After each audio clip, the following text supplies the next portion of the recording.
सभी का स्वागत करता हूं अपने YouTube चैनल सुरेंद्र सिंह बोरा में।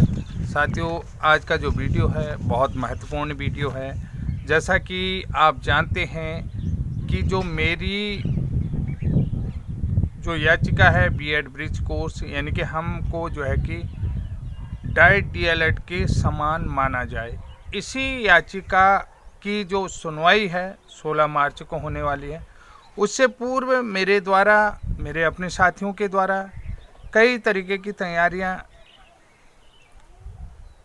करने का प्रयास किया गया था, क्योंकि जो भी केस चलता है अधिकतर साक्ष्यों के आधार पर चलता है, एविडेंस के आधार पर चलता है। जैसा कि जो मेरी गाइडलाइन चली, तो मेरी गाइडलाइन के अनुसार राजस्थान में भी जो है कि याचिका डाली गई और बीएड ब्रिज कोर्स को रीड लेवल 1 एग्ज़ाम में उनको कंसीडर कर लिया गया जितने भी याचिका। वैसे ही हिमाचल प्रदेश में भी जो है कि बीएड ब्रिज कोर्स से याचिका डाली गई, तो भूपेंद्र भाई जी की तरफ से भी बहुत ज़्यादा प्रयास किया गया है, तो उनको भी जो है कि जेबीटी में काउंसलिंग में कंसीडर कर लिया गया है। तो तमाम प्रदेशों से आपने देखा होगा कि खुशखबरी आई। तो लेकिन देखिए, सबसे बड़ी बात बता देता हूं कि जो बीएड ब्रिज कोर्स याचिका से संबंधित मेरे द्वारा तैयारी की गई थी, मैंने विभाग से आरटीआई के माध्यम से तमाम तरीके की सूचनाएं मांगी थी। लेकिन आपको बता देता हूं कि जो उत्तराखंड शासन बेसिक शिक्षा अनुभाग 1 के सचिव हैं, कार्यालय जो है शिक्षा सचिव बेसिक शिक्षा के कार्यालय से जो भी सूचनाएं मेरे द्वारा मांगी गई थी, तो मेरा जो सूचना अनुरोध पत्र था वो जो है अंतरित कर दिया गया, यानी कि ट्रांसफ़र कर दिया गया है। कि तो आप ये समझ सकते हैं कि विभाग जो है कि कितना लेट लतीफ़ा इस केस में, क्योंकि ये जुनून सा केस है, एक जुनून केस है, रियल केस है, कि जो वास्तव में जो है कि एक जो प्रशिक्षण स्किल होती है कि बंदों के पास है, तो विभाग भी जो है कि इस चीज़ से, क्योंकि ऑलरेडी सुप्रीम कोर्ट में बीएड वर्सेस बीएसटीसी केस है, अन्य केस हैं, तमाम केस हैं, तो विभाग भी कहीं न कहीं इससे टाला मटोली कर रहा है। तो टाला मटोली करने के मतलब है कि आप समझ सकते हैं कि विभाग सीधे सीधे जानकारी इसमें उपलब्ध नहीं कराना चाहते हैं, क्योंकि जो मेरा लेटर है उसको ट्रांसफ़र कर दिया गया है। तो आप समझ सकते हैं कि एक विभाग से सूचना मांगना कितना कठिन है।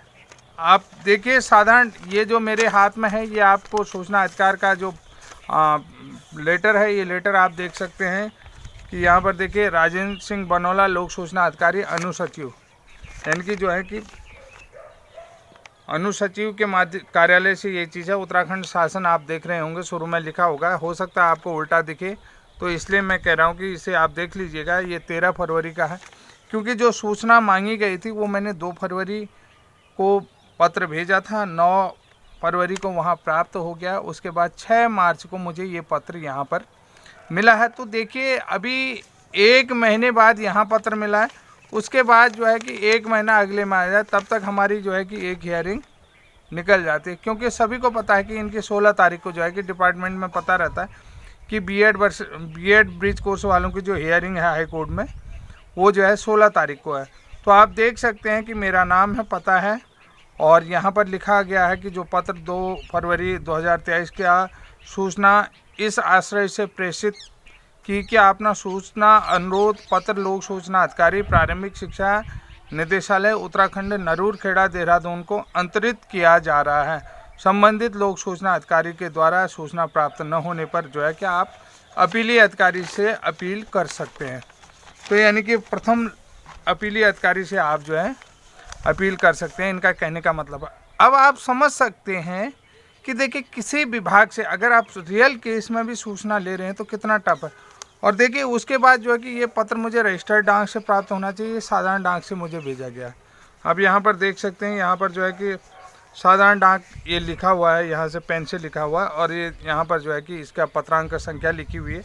पत्रांक संख्या जो भी रजिस्टर्ड में पड़ती है वो पत्रांक संख्या लिखी हुई है। तो आप यहाँ पर देखिए, कार्यालय शिक्षा अनुभाग 1 बेसिक शिक्षा उत्तराखंड शासन। तो यहाँ पर आप देखिए, आप बड़े गौर से इन चीज़ों को समझिए। मैंने राणा जी को भी बताया था, क्योंकि मुझे पहले से पता था कि जो पत्र है वो हस्तांतरित हो जाएगा। और मैंने जो है कि निदेशालय को पत्र नहीं भेजा था, मैंने जो है कि सचिव कार्यालय को भेजा था, सचिवालय को भेजा था। तो सचिवालय के माध्यम से भी हमारा पत्र जो है ट्रांसफ़र हो गया है। तो इसका मतलब है कि विभाग भी जो है कि जो रियल चीज़ें हैं उन चीज़ों को एकदम से बताना नहीं चाह रहा है, क्योंकि मामला कोर्ट में है और किसी सरकारी विभाग से कई तथ्यों को निकालना, कई तथ्यों को उजागर करना, महत्वपूर्ण बिंदुओं पर जो भी सूचना अधिकार मांगे तो वो बड़ा टफ होता है। तो आप समझ सकते हैं कि आखिर बीएड ब्रिज कोर्स वाले जाएं तो कहाँ जाएं, कि कौन सुनेगा कि ये वास्तव में जो है कि डाइट डीएलएड के समकक्ष हैं।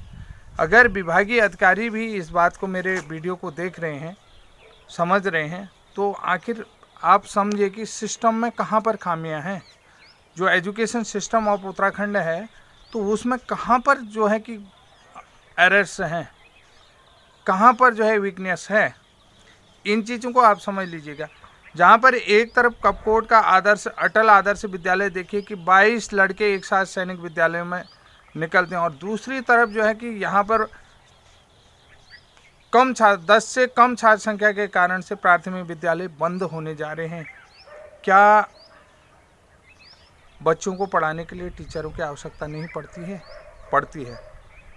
तो आप इन सारी बातों को समझते हुए क्यों आखिर जो गवर्नमेंट स्कूल हैं वो बंद हो रहे हैं? कहाँ पर सरकार की कमियां हैं, किन क्षेत्रों में? देखिए, आईटी के तहत जो है कि निःशुल्क जो है कि किताबें दी जा रही हैं छात्रों को, ड्रेस दी जा रही है, केंद्र सरकार के द्वारा एमडीएम मध्याह्न भोजन व्यवस्था की जा रही है विद्यालयों में।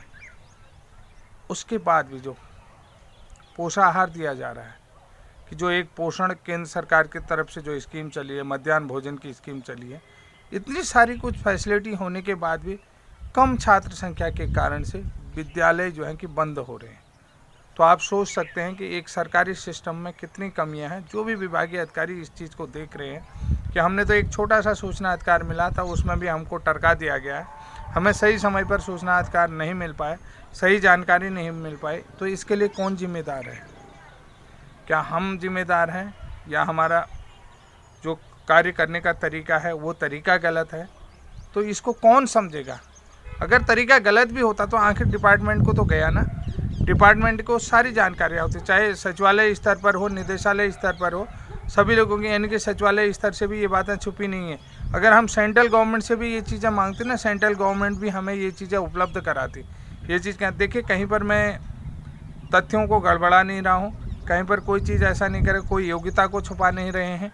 लोग जो हैं कि अपनी योग्यता के आधार पर अपने हक की बात विभाग से कर रहे हैं, सरकार से कर रहे हैं, क्योंकि हम अपना हक तो ही मांग रहे हैं। कोई चीज़ हम ऐसा ज़ोर ज़बरदस्ती तो नहीं कर रहे हैं, हम सिर्फ सरकार तक अपनी आवाज़ पहुंचा रहे हैं, अपने हक की बात कर रहे हैं। हम विभाग तक अपने हक की बात कर रहे हैं कि अगर आपने जो प्रशिक्षण दे रखा है, अगर आपको अपने प्रशिक्षण योग्यता पर ही भरोसा नहीं है, जो प्रशिक्षण आपने करा रखा है, तो ये प्रशिक्षण क्यों कराएं? इतनी लंबी कतारों में जो बेरोजगार खड़े कर दिए हैं, तो ये बेरोजगार खड़े करने की क्या आवश्यकता थी?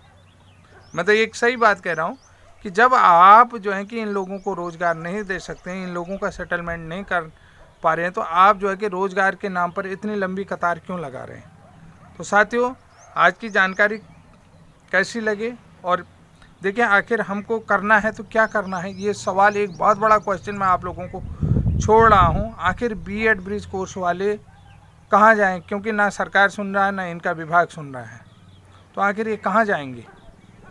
हमने न्यायालय के भी दरवाजे खटखटा दिए हैं, न्यायालय में भी हमारी याचिका पड़े, तो आखिर कहाँ जाएंगे? तो तब तक के लिए जय हिंद, जय उत्तराखंड।